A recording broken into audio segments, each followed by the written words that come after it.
No, I left her 2 messages and I emailed her twice. So I remember, I think she's speaking somewhere overseas. I want to say like Japan. But I think she said until the end of February. So I have a feeling. So give her a week or two. Yeah. And whenever I've called her and left a message in the past, she'll like call right back. So it makes me think that she must be. Okay. But I'm wondering if there's anything that we can do to get that information. You know, like, can we make up a test? I don't really know, like that pre and post test. Oh, totally. I don't really know what it's going to be about, but I could like. It's hard if we don't have the objectives. We have plenty of time as far as that whole process goes. If we can get that done by the end of March. Okay, we'll be all right. Okay. Middle of April. Okay.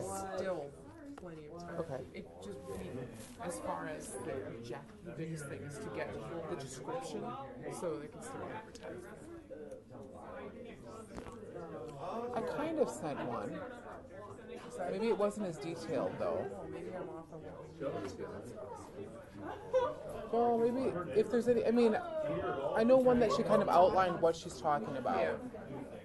That's the first thing. The whole getting the CEUs and getting all that, that's secondary. Okay. As long as they can start advertising.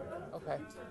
Okay. Say mid-March on that. I'll check. I'll call again next week and just see if. Great. Yeah. Thank you. Yeah. I was thinking like. I kind of remember her saying something about February because she couldn't come and talk in February, so I think that's. No panic. All right. No panic. I'll chill. My only panic is that, and it's not a panic, that was the wrong word to use, but my only concern is that the longer it goes out, the more likely it is to get buried. Right. Right. Because things come up. Right, and then it won't get. Yeah, attended to right away. And I'm sorry, I should introduce myself. I'm Tammy Fox. Hi, I'm Holly. Hi, Holly. Nice to meet you. Mary and I are 2 of the 3 social work faculty. Oh, okay. And she's also the person from Wartburg helping Okay. with I the. do the respite. Oh, great. Respite foster care stuff. I think you've got one Our right paper here. clips are not wanting to stay on, so I'm just going to try to. So do you want me to help hand those out? I'm afraid that if I give them away, all the paper clips will fall off, and then I won't be able to figure out where they get separated. So I'll just. Here's the I'll just paper do clip. it. Okay. Thanks. Oh, no. I know, but I think this is it. I should have used those clippy things. No, I had this straight. There you go. Is there another paper clip somewhere? Or no? Okay. There should be. I was looking for one. Oh, right here.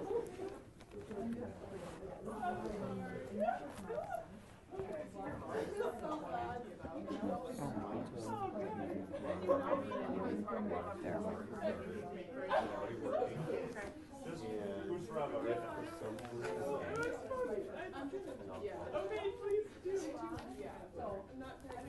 Did I just lose another one, or did you? Yes. Oh my goodness.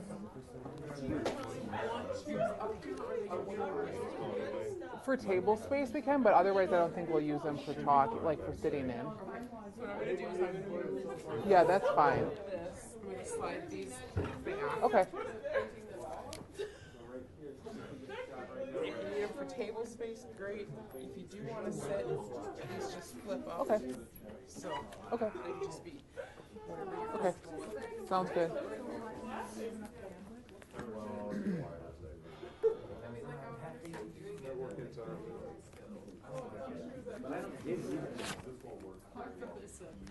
Thank you. Sure.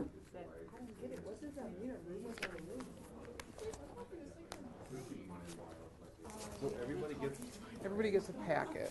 Yep. this is a book. I know. This is social work, paperwork. That's all you get. No. That's been doing that. So. Yep. We'll have flying paper clips, I think. Oh, yeah.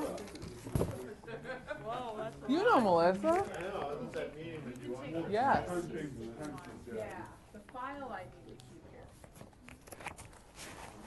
And then you can You might have be a copy familiar of with that. this case, actually. Oh, thank you. If you put it together, I don't know. We need one more.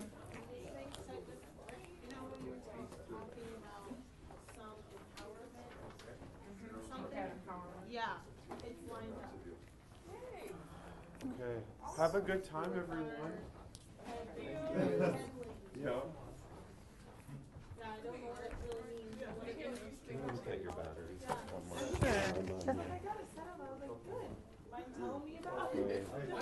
And yours is okay. If something happens where someone comments and says they can't hear you, Mike has got more batteries. Okay. There. Okay. Okay. Thanks. And Mikey, can you just watch the levels, and if they go down to nothing, come up here and swap out the batteries.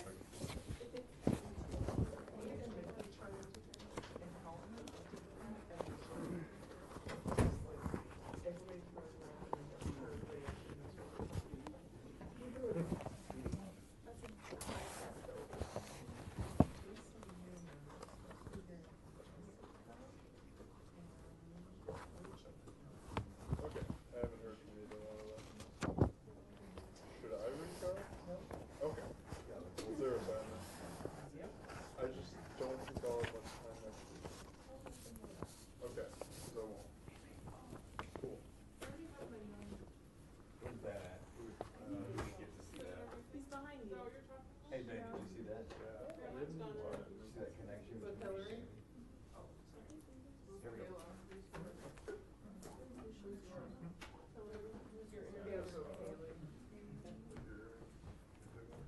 Thank you. Send it to her. My hair is always covering it. So I've never seen one of those. Very? Let's go ahead and get started. I think so. We have a, so everybody back. We have, are we started? I'm gonna sit up too. All right, are we all ready to go for our class members? Okay, we're gonna turn over the room to Kate and Holly, and we all have a real treat today to get to learn hot new stuff. We'll teach you what we know. Right. We're still learning it all too. So what we're going to kind of focus on is the transition from the DSM-4 to the DSM-5, and it sounds like you're all familiar with both, kind of what the transition's about, I guess, in a way, and that the DSM-5 came out this past year. So as professionals, we're all working on not only just the practicality of what material has actually changed in the DSM and what wording has changed, but there's different ways to code things. So like how to write a diagnosis has changed. And most of us were trained pretty intensely on writing like the 5-axis diagnoses, and that's what we're used to reading. And they've done away with that completely. So it is a big transition for us to sort of get used to not seeing all the different categories broken down, and how to find the same information within the information we write now. So we brought some examples of what that looks like now. But there's also things that have changed that we haven't yet been taught or learned yet, as like the billing and how to bill for the new diagnoses. Because in June, I think, there's another switch that happens, that everything gets transitioned over to a medical diagnosing. So right now there's like a psychiatric diagnosing manual, the DSM, and then there's medical diagnosing, which is called the ICD-9. So like if you would go to the doctor's office, all of your medical codes are coded under the ICD.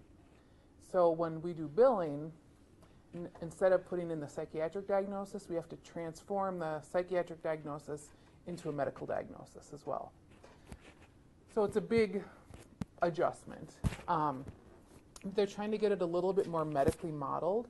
So now we're also required to medically document anything that would be like a medical condition that's associated with a psychiatric condition, which is a little bit weird for us because we're not trained medically. So like you have a client that you just recently assessed that, and actually Jason is familiar with this Right, you client. cited on that assessment. It was a client who came in because of mental health reasons, some acting out behaviors in the foster home, but she also has diabetes. So when you list the diagnoses, I listed diabetes type 1 as well, because that was of clinical importance. And the only reason why I felt comfortable doing that is because she had been diagnosed with diabetes by a medical professional. So if she comes in and tells me, yeah, I have diabetes, I might not necessarily include that, but if I know, okay, she's on meds or have documentation that she has it, then I will include it. And we only have to include things medically if they're somehow connected with the diagnoses that we're working off of. You know, so if somebody comes in, when actually one of my clients, I should do that. She comes in with some anxiety or some depression, and for her it's directly related to her infertility, I could diagnose infertility based on reports from other doctors because it's directly related to her anxiety and depression. But if, you know, if somebody came in with depression and then they also had like a broken arm and they weren't related, I wouldn't have to document that medical condition. So we're starting, the expectations are starting to meld the medical community and the psychiatric community even more, which can be really positive, but it's also sort of a new language for all of us to have to correlate all that together. So, Jason? I had a question. So you said like infertility, and then you'd make that connection based off of what a doctor said. So then, what if you didn't have records from a doctor? Would you still make that connection just because the client said it did? I would document that in like her social history, but I wouldn't put it as part of her diagnoses. Okay. You know, so I could write about that, like that she's struggling with infertility issues and she's been in treatment for that, like medical treatment. But if I don't have, you know, like reports from the doctor saying there's documented infertility, I wouldn't include that in her actual diagnosis because that's the part that like is tracked or is sort of part of her permanent file that somebody would look at and refer back to. Yeah. So I guess the best way to start, and at any time if you guys have questions or if we're skipping ahead too fast or, you know, if you want to know something more, at any time ask us because we'd rather answer what's relevant to you rather than just listen to us talk. So if you look at the first packet, the first part of your packet that we gave you, it's called an intake. This is what happens when a client first comes into our agency, no matter what they're coming in for. So at our agency, we do in-office therapy, so individual therapy, family therapy, couples therapy, group therapy, and play therapy. And that's done by master's level social workers or marriage and family therapists or mental health counseling. And there's about 6 of us who do that. And then we also offer the in-home services, which is called behavioral health intervention services. And that's done by bachelor's level social workers. And that's more of like a skill service based off of a diagnosis that one of the therapists in our agency will make. So they're complementary services. So when a client first comes in, if they have Title 19, like the state insurance, they can qualify for the in-home counseling. If they have a private insurance, like Blue Cross, United Healthcare, they can only get the in-office counseling. So we tried to give you an example of both types of services. The intake packet, Holly does most of them for the in-home counseling and for therapy clients. And then therapists in our agency, we do our own intakes for our own therapy clients. So this is an intake that I did for a client that I see for therapy and also gets in-home services. So it's all the demographic information is what's on here initially. On the second page, when it starts going to the reason for a referral, this is where we start basing our diagnosis off of. So we start collecting information when we ask a client, like, in the past couple months, what's been going on that made you want to come in to get services today? So what's been present? And in order to make that diagnosis, we have to really get measurable things. So what kind of behaviors are you seeing? What kind of emotions are you seeing? How long have they been lasting? How frequently? Can they be, can you soothe them? Can you calm them down? Does anything make them better? Any kind of things that trigger those things. So we're gathering all that information to help us put together the diagnosis. But another really important part of a diagnosis is the history of what's going on. So a lot of the people we see have been in foster care. So a lot of the history, sometimes we don't know all of it, but it's typically really significant. So for this child, there is a pretty significant history. There's domestic violence. Mom kind of abandoned this child. There's disrupted placements. There's, I think there was drug use.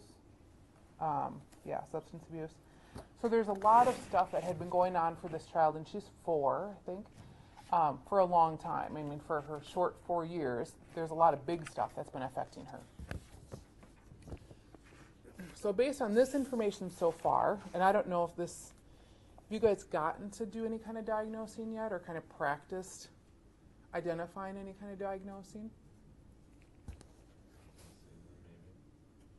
A little bit, maybe? Mm-hmm. So, I mean, does anybody want to take a shot in the dark about like what kinds of things would maybe be diagnosable about what's going on with this child? Because this is ultimately what we do. We guess. Yep. Some anxiety for sure. Mm-hmm. Anything else?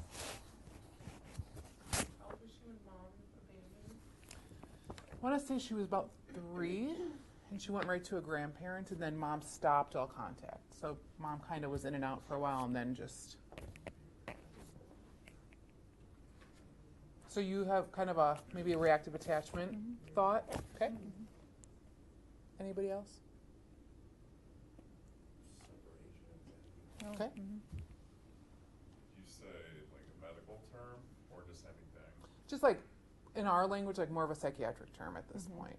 I don't know of a psychiatric term, but something like low self-esteem or something. What does the 0 to the line to it mean? That's my way of saying that they don't notice any sexualized behavior. So like when I do the 0 with a line, that just means none.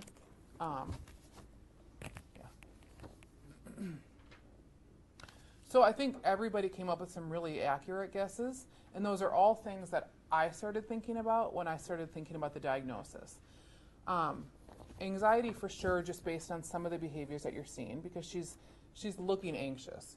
Sometimes that primary diagnosis, all you have is this. So starting with a child who's 4 and you have just this information, to go off your gut instinct of it's looking kind of anxiety related, it's really normal to start with a diagnosis like an adjustment disorder, because that says we know that there's been an adjustment in their life or a change, and they're showing the symptoms of anxiety or depression or a behavioral thing.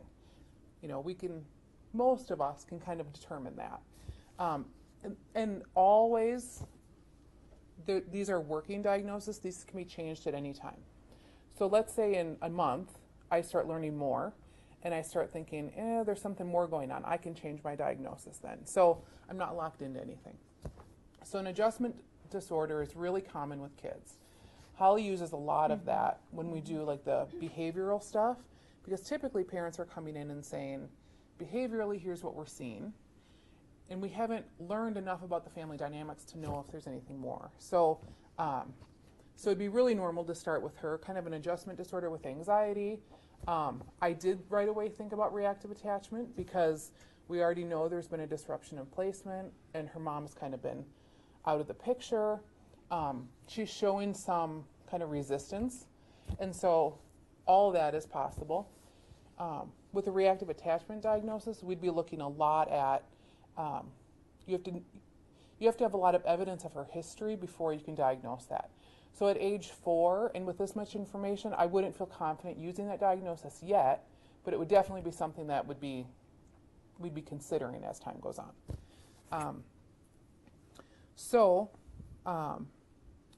I want to say that initially I probably diagnosed her with some kind of, and actually if we looked ahead, we'd see what I diagnosed her with. So if you look on page, I think it's the 6th page, 7th page.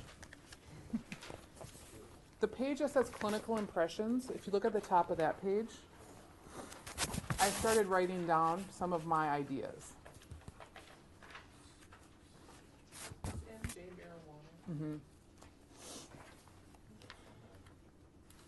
So if you guys are all on that page. So 3094 is adjustment with anxiety. That's the DSM code for, is that right? Or with behaviors and emotions. For anxiety, it's 3094. Okay. So 3094, adjustment with anxiety, is what her initial diagnosis was. I ruled out, so when it was under DSM-4, you could rule out a diagnosis. You could say, I'm considering reactive attachment, but I don't know enough about it yet. So I'd write that on the diagnosis, like rule out. That can be confusing because it sounds like you're not considering it, but it's the opposite. It means that you are considering it. And then I also wondered about post-traumatic stress. So those are all the things that I was kind of like thrown around. Then, when I have to formally write up my diagnosis, I do that in my treatment plan. So if you look at the one first that says DSM-4 on it, There's 4 treatment plans in your packet, and for this particular client, it's the 3rd one that's in the packet. and if you, one of the, I mean, the date on it, date services initiated is 9/9/13. So if you can find the one that correlates to that. Let's just say that like on the 4th line down up here.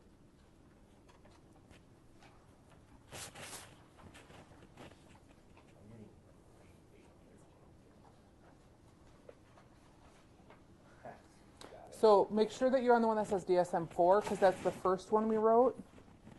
So flip to the next one after this because this is also hers, but there's a lot of paperwork in this field. So I think it's, I bet it's right here. Nope, it's the one after that. It's just not in the right order. No. There, this one. 9913 DSM-5 and then 9913 Yes. DSM-4. I don't know. I think you're missing it. Am I? Here, I'll give you mine. Okay, so this is what our formal treatment plan looks like. We have to write this within a week after seeing our client. And we develop a treatment plan for whoever the providers are that are going to follow the case. So for myself, I write my therapy goals, but this client also has in-home services. So at that point, then Holly will write a treatment plan that's separate for the in-home services based on my diagnosis. So there's going to be therapeutic goals, and then there's going to be skill service goals. The treatment plan that I gave you is just a therapy treatment plan because this is the one that's just talking about therapy. So that has to be in a narrative form. My intake is all just in my writing because it's really for me to look at. And if I were to give it to Holly, it should be like she should be able to read it enough that she can interpret what I write. But then we put it into document form. There's a mental status exam that by law has to be on everybody's treatment plan. The second page is where we get to what the DSM-4 diagnosis would look like. And that's in the middle of the page. It says Access 1. I always renumbered our pages. Yeah. Are you missing a page? You might be. I should be this next page. Oh, okay. Yeah, There you go. here. Okay, sorry. It all kind of looks the same. Okay. But you're on the wrong one. Sorry. Did you find it?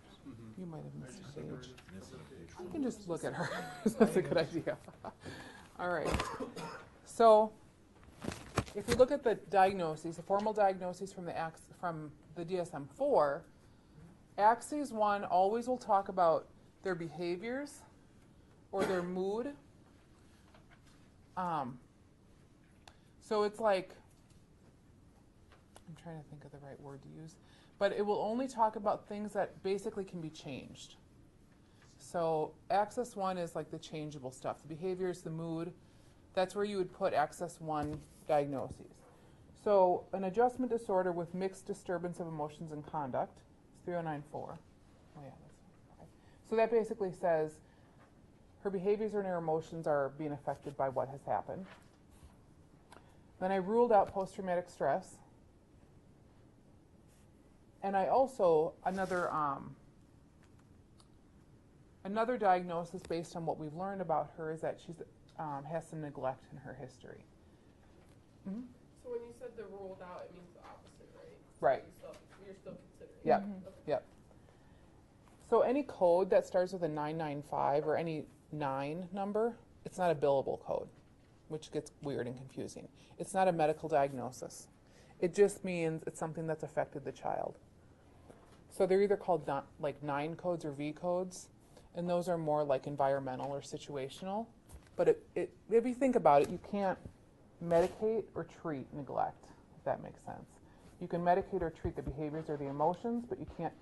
So anything that's like neglect or abuse or domestic violence, it can't be your first diagnosis because it can't be billed. Mm-hmm. But then can you say like the trauma related to that? Like could you, because obviously there would be trauma associated with Mm-hmm. that. Yep, and that's why we include it all in the first diagnosis, because like her Access 1 diagnosis is all of these things, but when it comes to billing, all they care about is the first one. So you always prioritize the one that you're going to treat the most, number 1.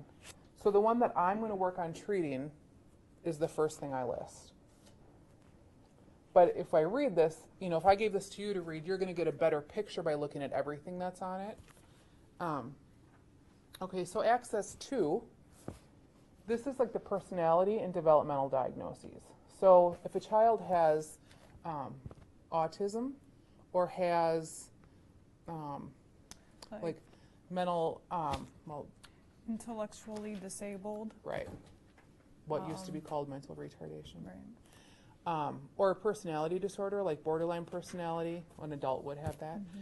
That's Access 2. That stuff you can't medicate. Like that's not something that you can medicate or necessarily change, but it's definitely a part of who they are.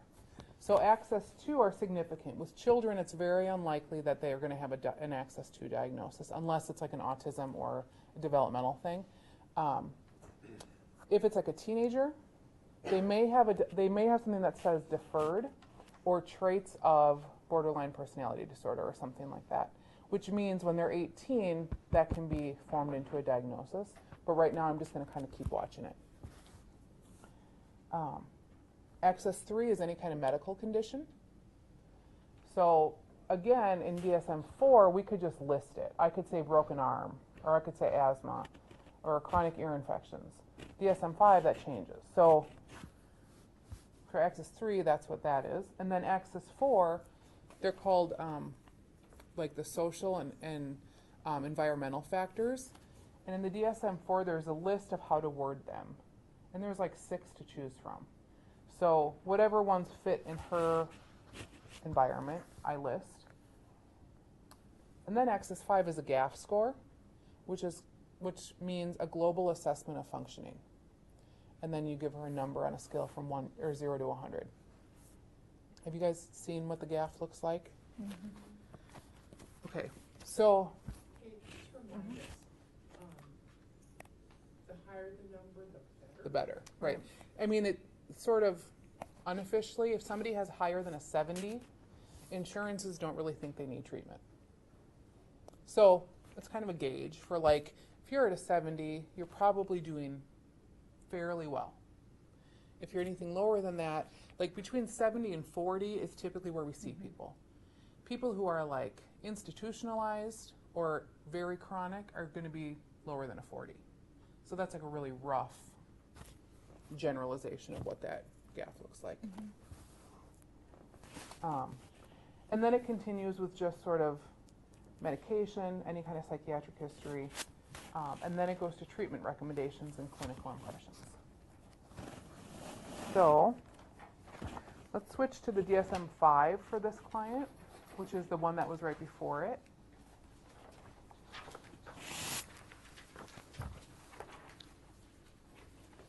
So in, what was it? When did the DSM change? In September? October? December is when Magellan. Oh yeah, when we had to change it. Yeah. So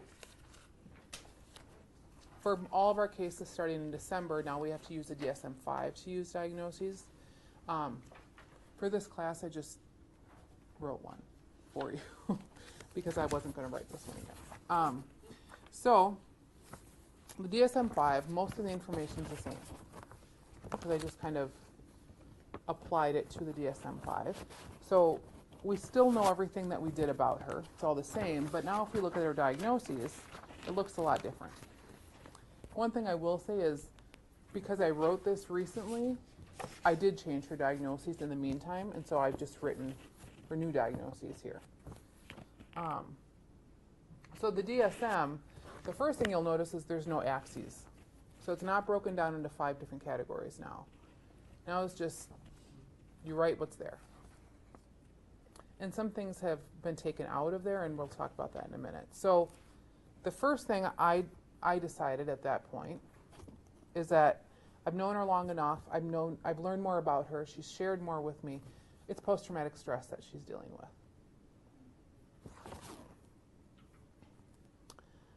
There's still the child abuse neglect stuff going on. But now the DSM-5 has this whole new thing of V codes, like 1 million to choose from. Which kind of replaced the former XS4. So the things such as problems with social environment, problems in academic setting, you no longer use those. You just find the V code that would apply. That matches better.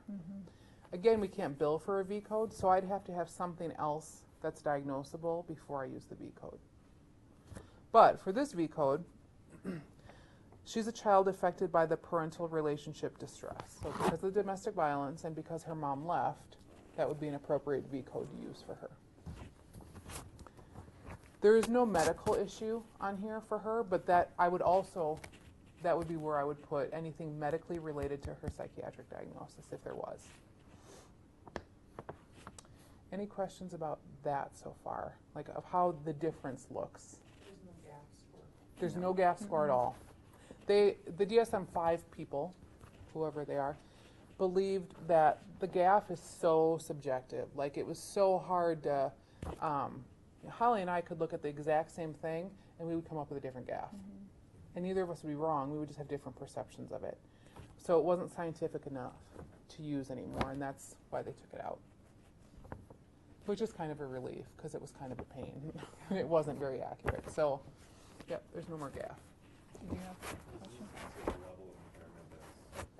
That's something that our agency does that isn't part of like the medical diagnosis that's necessary. Kind of similar to the GAF score, you know, where For the in-home services, that's something that they require, that they have criteria as to what they fall under. So for the in-home services, Magellan, who pays for those, they have all these things that we have to answer for them regarding how they authorize services. So it's part of our treatment plan format. For therapy services, I wouldn't have to answer that, but ethically, we need to have complete paperwork. So it's my opinion. So if she still has the chronic ear infections, you wouldn't put that on there because it's not directly related Right. to. Yep. So one thing to just, if you have any questions regarding like this, the difference between the DSM-4 and the DSM-5, the part that's helpful, I think, about looking at it differently is seeing it on the same client, because in any of the positions that you might be in, you'll probably see both. You know, you'll probably see files from a year ago that have DSM-4 diagnoses, and then you'll probably see files that are more current that are written in the DSM-5, and to see that just because they look different, they may say the same thing. So it's helpful to get familiar with what looks different and yet really says the same thing. So in your packet, I believe there's 3 other clients where we did that, where we put a treatment plan in there from the DSM-4 and then another for the DSM-5, and they should be labeled in the right-hand corner. And actually, I'll briefly talk about one of those, just because it talks specifically about one of the diagnoses that was changed in the DSM-5. DSM-5 took out diagnoses, and every time they do a revision, which doesn't happen very often, but when they do, they kind of reconsider diagnoses. So, there used to be a diagnosis called manic depressive, then it became bipolar. So things kind of transition over time, and names change, and in the DSM-5, they'll refer to that. So let's say you're looking up bipolar diagnosis, it'll give you the history and what things it used to be called, so that you can kind of find the correlation between what those names mean, because some of these things sound way different than really what you might be used to hearing them referred to. So I think it's the last two. It's the last two. Mm-hmm.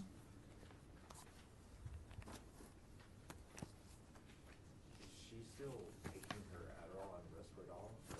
She is. Mm-hmm. So when it says not on this one, you just... Oh, that's a good question. She may not be. I honestly, I would assume she is. But I have a feeling that something changed, and I probably don't have the updated information. Because the Adderall and Risperdal would give me the information that somewhere somebody diagnosed her with ADHD, which probably was a family doctor. And the really frustrating part for us as therapists is that any of us could describe what ADHD looks like.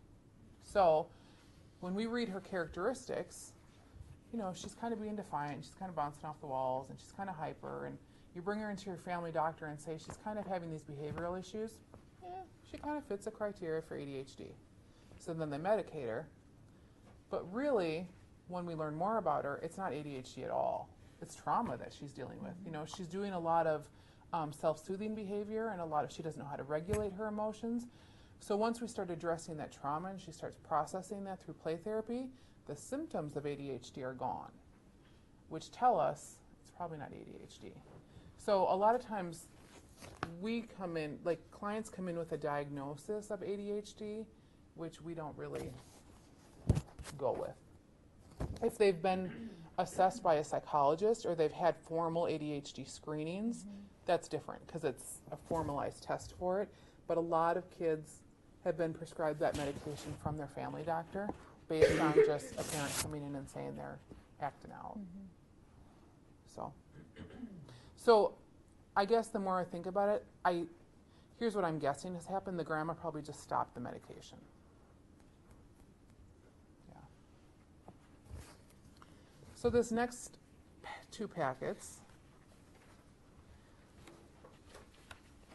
we get excited about this stuff, so if you ever want to just read through it, it is interesting. Mm-hmm. Like, this client is, he's one of my favorites. It's kind of fascinating to read his history. He is, how old is he now? 14? Yeah. He has the most clear-cut case of gender identity disorder I've ever seen in my life. The fortunate part about him is that he has had the same respite provider since he was 2. So we know a lot about his history. We know a lot about what he was like at age 2 and what he's like now, which has helped us form the diagnosis. But based on everything that you can read, and this is like the 3rd year I've seen him, so there's a lot of information. We have to write treatment plans every year at least. So the bolded information is the new information. The stuff that's not bold is the information I've had in the past about him. But if you look at his diagnoses, under the DSM-4, it starts with gender identity disorder is the first one. Is everybody pretty familiar with what that means? In my terms, his body is a boy's body, but inside he's a girl.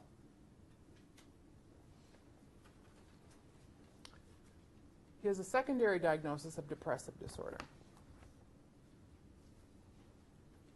And the reason the depressive disorder isn't listed first is because that's not the first thing I'm addressing with him. I specialize in gender and sexuality, and so that's one of the reasons I'm seeing him, and so that is the primary focus of my relationship with him, is to work on that. So he may be seeing a different therapist, and they may put depressive disorder as number one, because that's what they were working on him more with. And then there's also a report, and he's medicated for ADHD. And the report has been from like Iowa City, so it's a pretty valid, he's been tested for ADHD, it's there. It's not something, again, that I'm working on primarily, but it's by report. So, and I guess Holly too, if we know of a diagnosis, but it's not something that we would diagnose or we're comfortable diagnosing, we always put by report, because it sort of takes us off the responsibility of saying it. Which, with ADHD, I think we do that a lot. Yeah.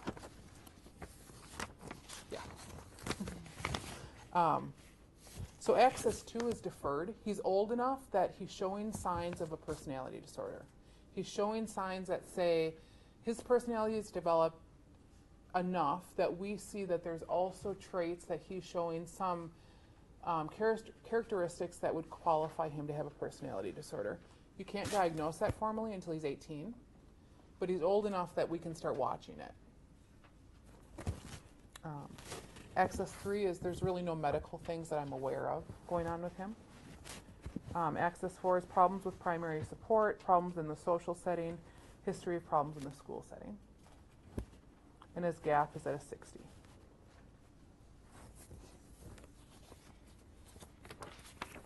So if we were to look at the DSM-5,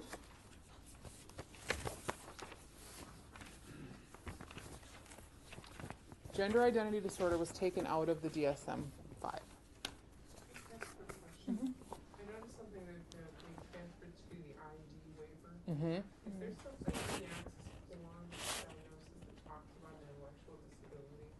No, and that's a good question. The ID waiver is the intellectual disabilities waiver. The reason there hasn't been is because it's been very hard to diagnose that with him. So just recently, and I'm trying to think of, his IQ has always been right on the border. So it's always been like at like a 70 or higher, which they don't qualify at that point. So he just recently had a diagnosis that put him like at a 68. So the good thing about that is he's going to qualify for services that he's going to need. The bad thing about that is he's labeled now with having that. Where would that be in the old system and in the new system? Would you put an IQ in the diagnosis? That wouldn't be part of a psychiatric diagnosis. However, I could put like whatever the word is for it, like a low IQ, low intellectual functioning, whatever that code was, I would put an access 2. But In the old system, would you put that in there in the new system? I think you would list it somewhere. Yeah, somewhere in there. So gender identity was taken out because the DSM felt like it implied that it was a disorder with who they were. They have reasons for, just like they took out sexual identity.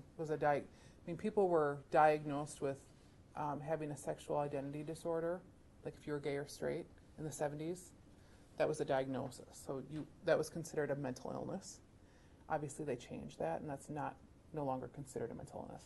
Same with gender identity. So now they've changed the wording, and it's called gender dysphoria, which sort of is like a disconnect between your physical gender and your emotional gender or your identity. Genuine. You're right. So it's still the same thing. It's just says something different. Depression. The other thing that's kind of changed is the categories, like the NOS categories, which means not otherwise specified. So sometimes if he doesn't meet the criteria for full major depression or generalized anxiety, in the DSM-4 there were categories that were like depression NOS or anxiety NOS, which meant he's got some of that, but we can't really we don't have enough information to say that it meets a major criteria. So we would just say like depressive disorder NOS, which is what the DSM-4 said. Now it's called other specified depressive disorder. And then there's like a modifier, which is called the short duration depressive episode. So there's all these modifiers in the DSM, which help just make it more and more concrete. But then we get to the V codes again, and in the DSM-4, it was just the problems with primary support, problems in the social setting, that kind of thing. Now it's unspecified housing or economic problems. He lives in a really, really bad neighborhood. He's not supervised by his parent. He's very poor. They have barely have food in their house. So that kind of qualifies as what's going on in that. Parent-child relational problem, his dad is pretty absent, and his mom left when he was like 2. So there's a big relational problem there. And then he's also the target of perceived adverse discrimination or persecution. He's often bullied and harassed and beat up. Sometimes because of his gender identity, other times because of the environment he's in. So any other, so it just looks different again, but it's an example of diagnoses that no longer exist in the DSM-4 and how to transition it to the DSM-5. Any that you want to talk about specifically? There's 2 other ones that are included. Let's see. I believe they're right on top. And I won't go through them in depth, but again, you can just kind of cross-compare what the 2 diagnoses look like. And that's again where I used an adjustment disorder, I believe with both of the kids. Let's see, where are they?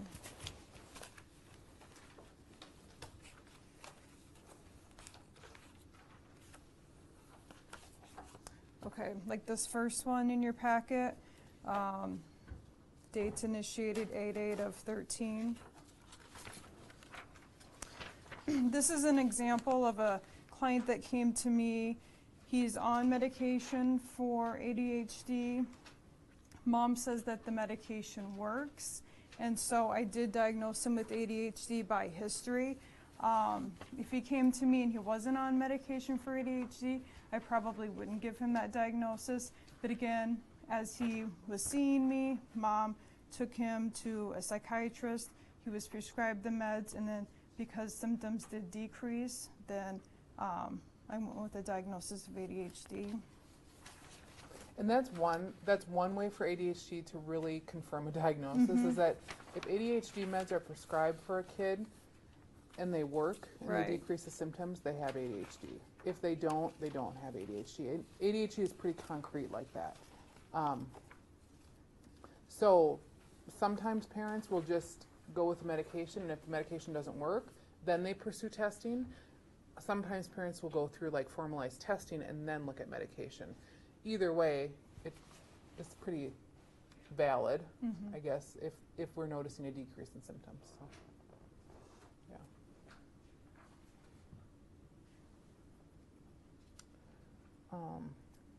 Some other things in the DSM that have changed, and like I said, we're learning about that. I mean, we're still kind of a whole new world. Reactive attachment is one thing that has changed, and I can't think of the new name.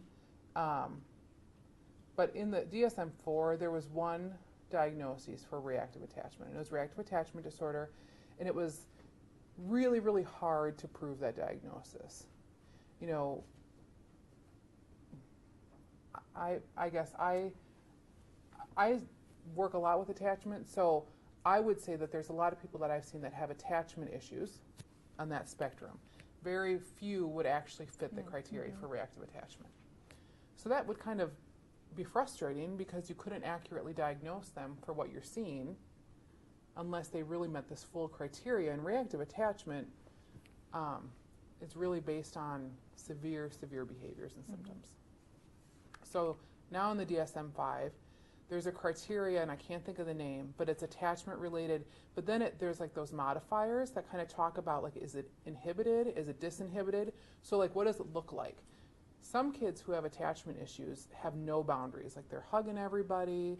You know, So that would be the disinhibited attachment, whatever. So if it's inhibited, it's when they're rejecting everybody. So now there's ways to sort of break down like the different types of attachment.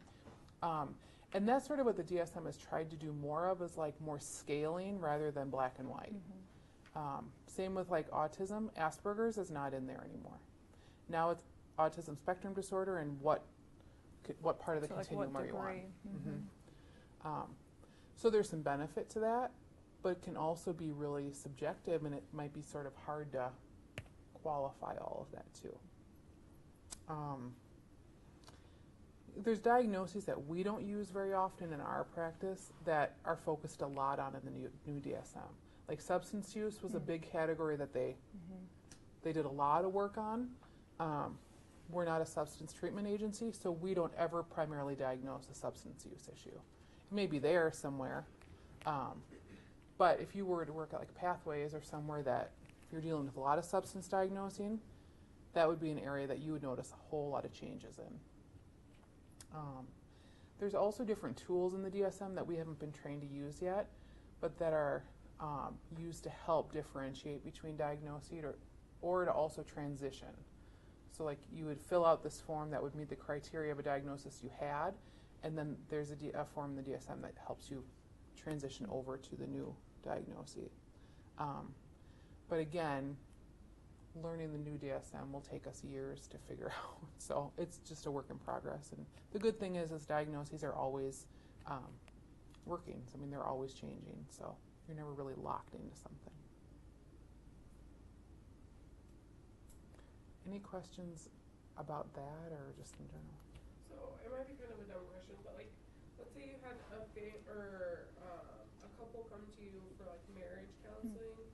How would you bill? Would you ever be able to bill? That's a really good question. I don't think that's a dumb question at all, actually.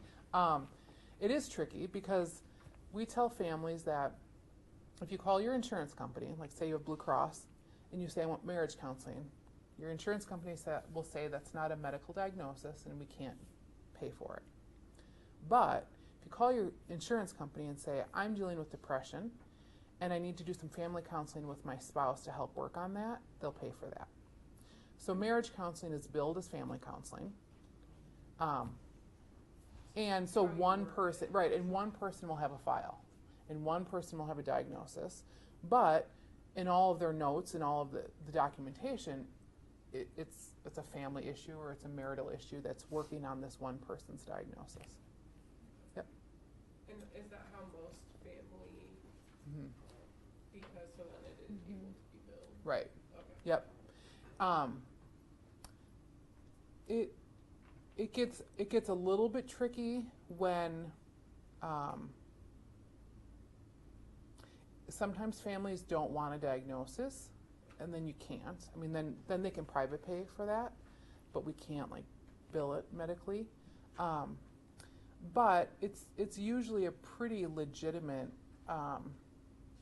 truth. You know, one person's coming in saying like, I'm so frustrated, I'm feeling really irritable because, you know, my husband just had an affair. So there's some adjustment disorder with some anxiety going on.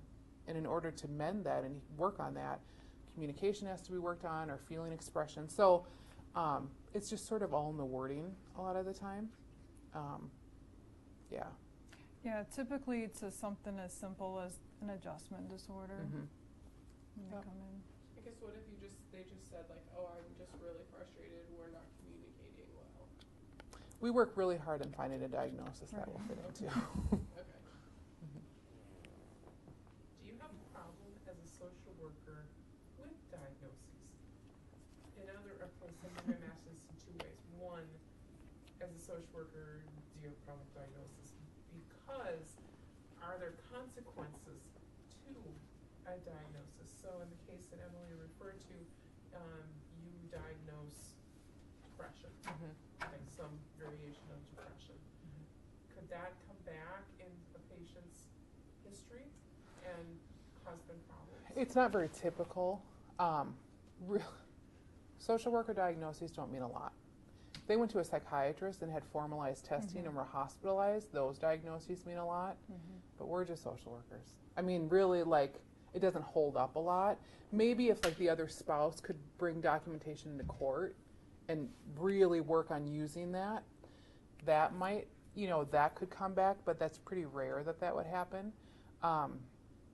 In my opinion, I think diagnosing can be limiting just in the sense of, like, when it comes to attachment or it comes to, like, abandonment or I had a client who, we could fit the adjustment diagnosis with it, but he came in because he just found out that he was HIV infected. He wasn't really depressed. He wasn't really anxious about it. He was just sort of like trying to figure out how to like tell his family, and so it was really hard to figure out a diagnosis. But in my opinion, it was pretty legitimate that he wanted to come in for counseling. So sometimes it's limiting in the sense that we have to really work hard on finding something that fits, and it's not always as black and white as a diagnosis looks. So like attachment issues or that kind of thing. A lot of families can't get treatment unless insurance pays for it, so then we have to figure out how to fit it into that. So what do you end up diagnosing? With him, I want to say it was back when the DSM-4 was still around, so I'm trying to think. It was either disruptive behavior, so he was having like some disruption in what he was doing to adjust back to life. So it's either that or an adjustment disorder. However, what I do remember is because I was being paid under a grant for him, I didn't have to really do too much because they didn't really need a diagnosis as bad as like if he had private insurance. So it was a little easier for him. Mm-hmm. So this is kind of funny to me because I understand why they get rid of the GAF scoring, but how do you get a 56 on a GAF score when it says like 50 is like average like functioning in like in society and environment? 70 is like average. Oh, so 50 is like pretty low. And then so 56, how do you just get that? The actual scale goes by fives, and it will tell you by 5 like their level of functioning. And so I don't know why 56, but probably somewhere between 55 and 60. And because he just, like, depending on who it was, if they're, like, let's say the 50 to 55, they describe some things. So, like, they're having severe impairment in school and they're being kicked out of school would be, like, one thing that might be part of it. So maybe the client is, like, not quite getting kicked out, but they're pretty close to it. So you could put them on the lower end of the scale right above it. And in the past, when that was used, there's some places that really look at that. Like if you're within 2 numbers off of what somebody else would say, it's like disqualified. So yeah, it was pretty wacky that they would use that as concretely as they did. What are your thoughts on the bereavement exclusion that's been removed from the depressive disorders? I was reading a little bit more about that. We work with a lot of grief in the families that we work with, and I think that there's other ways there's other ways without calling it bereavement to be able to diagnose. So an adjustment disorder with depression could also be grief. But there's also more, if I remember right, there's more V codes that deal with grief and bereavement. Yeah. So you can still incorporate what that's about, but just not make it a primary diagnosis. Because I think what they're recognizing is that grief and bereavement is not treatable. It just has to happen. It has to run its course. Right. And so I think that's part of like that adjustment that's going on. So in a sense, it's kind of a positive thing because it's not limiting us from doing our work. It's just making it less of a condition.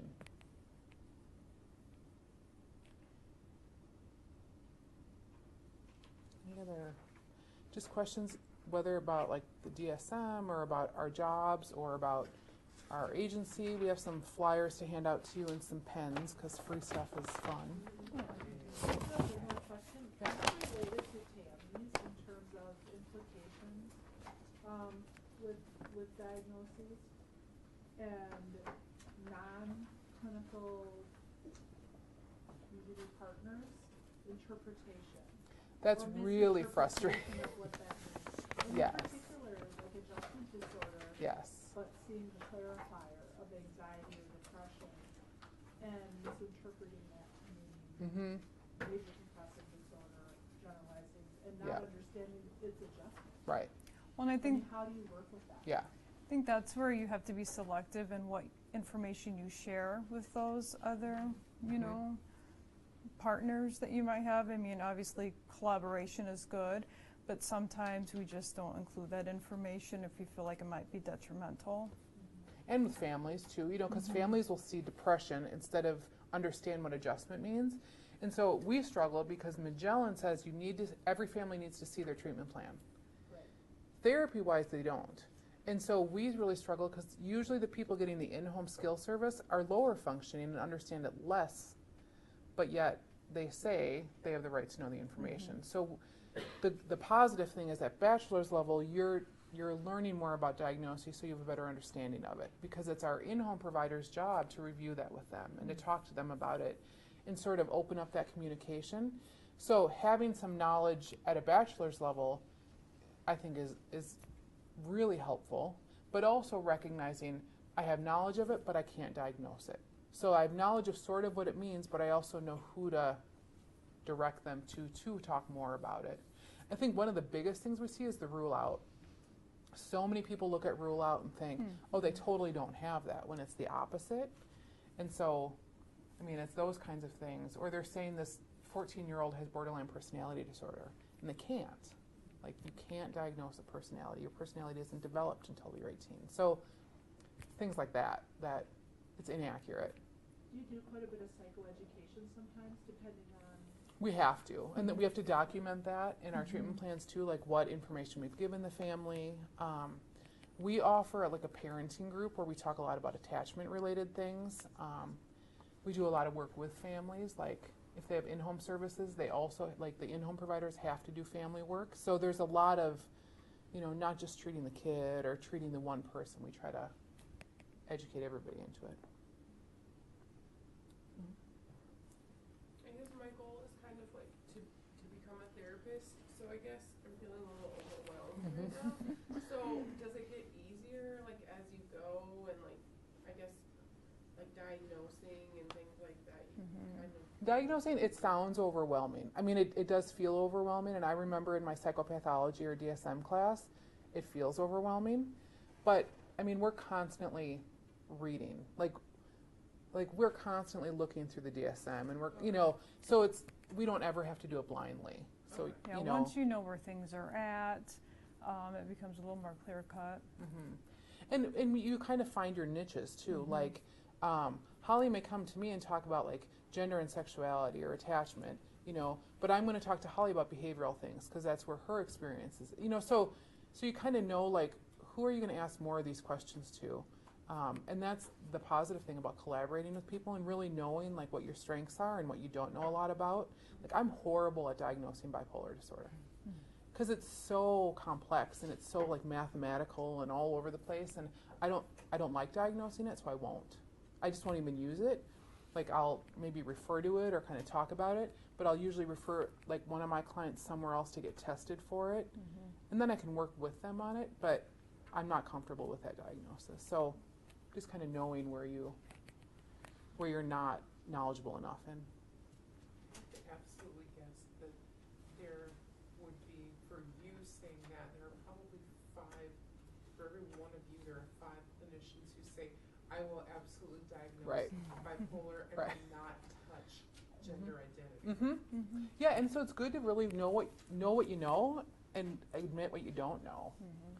And I think that, you know, I think as an agency, actually, that's something that we do a lot of. Like we're really, like when it comes to autism or ADHD, we send a lot of people down to Iowa City, like at the developmental clinic, because they do like a formalized 1 or 2 day testing for these kids, which that's what they're trained to do. I'm not trained in autism. Like I would never diagnose that. I know what to look for, you know, and I'm going to know, this kid is looking like there's some of that, but I'm not going to diagnose it. Especially when, you know, those diagnoses, the labels are so heavy. You know, you talked a little bit about that.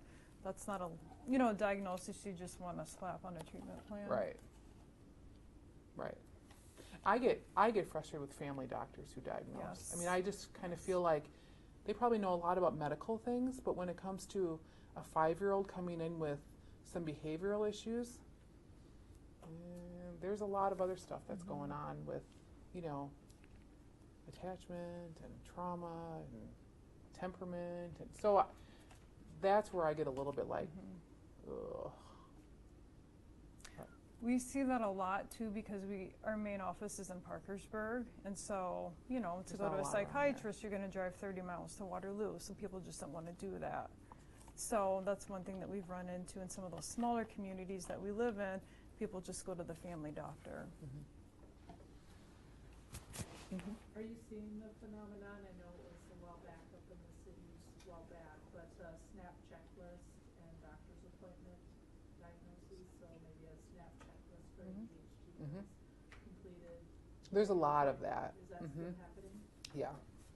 Yep. Which isn't a complete evaluation. No, and I think, you know, there's some diagnoses, like an adjustment disorder. It's pretty fair on your first visit, and you have to have a diagnosis on your first visit. So it's fair to give an adjustment disorder because it's not locking you anything. But when you meet with somebody for the first time and you diagnose autism, like, geez, you know, you don't have enough history in that hour and a half that you've met with the family to know all that. Same with post-traumatic stress or attachment. Like, so I think that those SNAP checklists are so, it's too forced. You haven't organically collected all this information just by knowing the kid. A lot of kids, or a lot of people could present with those Right. very symptoms that Right. are specific to. We notice a lot with psychiatrists, and I've talked to one psychiatrist in Waterloo about the difference between, you know, I'll call him and say, here's what's going on with this kid, and I've got this kid diagnosed with anxiety or trauma or something anxiety related, and he's medicating the kid for ADHD. So we talk, we're totally on the same page because we're seeing the same behaviors.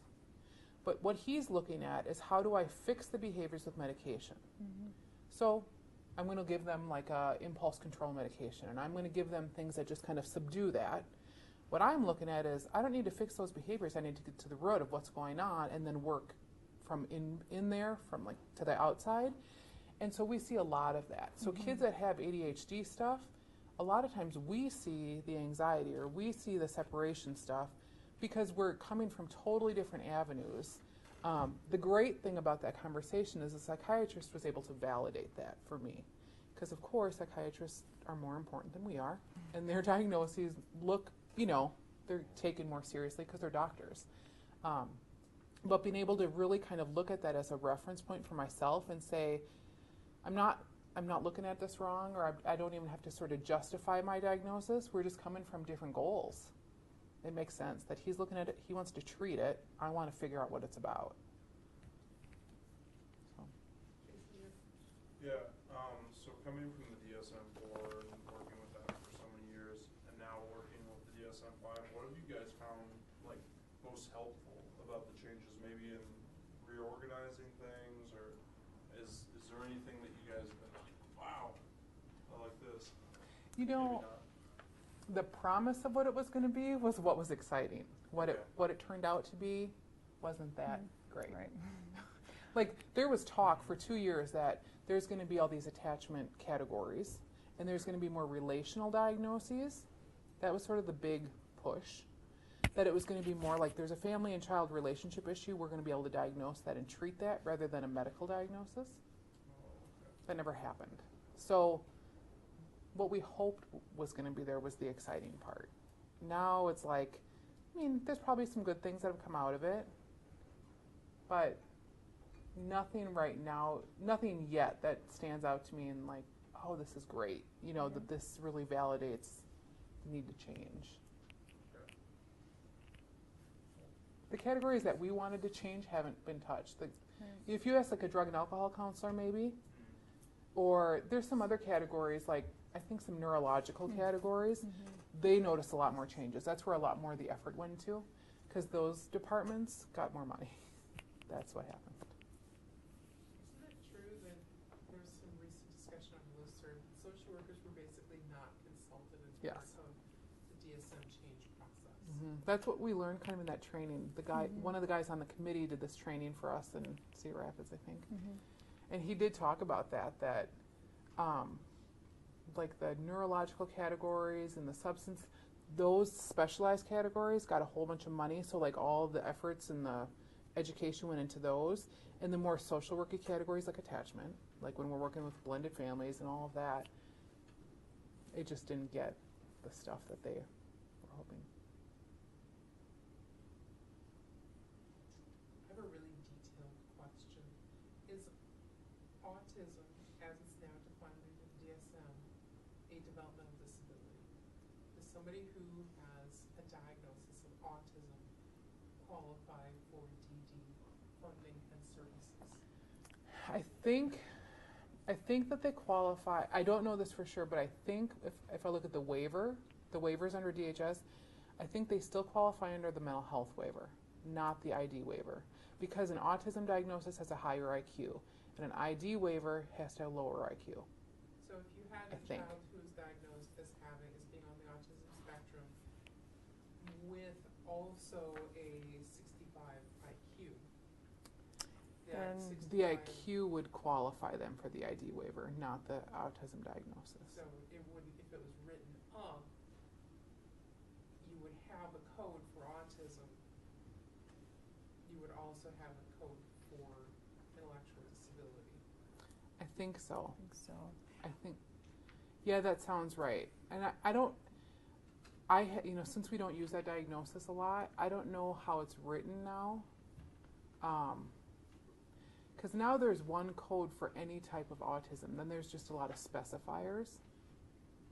So, I think in the past there was a separate code for Asperger's and there was a separate code for all these. Now it's called like high functioning autism spectrum disorder. That's Asperger's. But I think it's the same code no matter where on that spectrum they fall.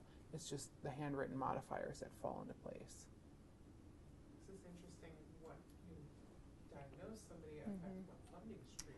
Well, and I think it's been our experience that kids with autism, they are,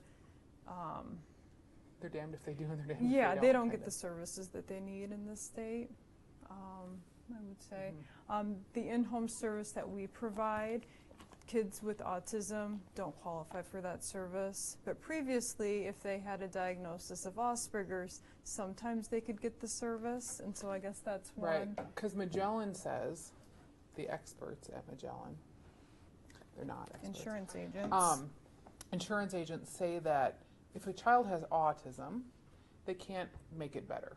It's part of who they are, so they can't learn skills to remediate it, which we would all disagree on, because they can learn skills to make it more adaptable. Right. Skills are what they need. Right. So that's the caveat with Magellan. So sometimes we purposely try to avoid that diagnosis just to get them services. So we would do like an adjustment disorder Pretend or it doesn't disruptive exist. behavior. Wow. Yeah. And they've recategorized it, it's neurodevelopmental disorders, which now includes intellectual disabilities, communication disorders, autism spectrum disorder, ADHD, and learning disorders, all fit under it, which is actually a more appropriate category because of the broad. And I think that speaks to, the word neuro to me is not social work. Like, I don't know things about the brain like that. So neuro to me would say, I need to send them down to Iowa City and get some neurological testing. So I would hope that people are getting those diagnoses after getting neurological testing, because it falls into a category that suggests there's more than just a behavioral thing we're going to look at. We're going to look at all these other things that contribute to it.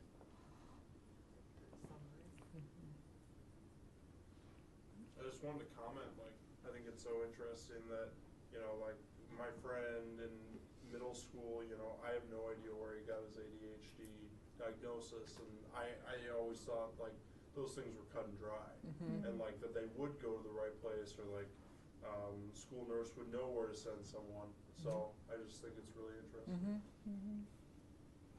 And I think it's important, there's definitely, ADHD is a real diagnosis, and there are people that we see that really have ADHD.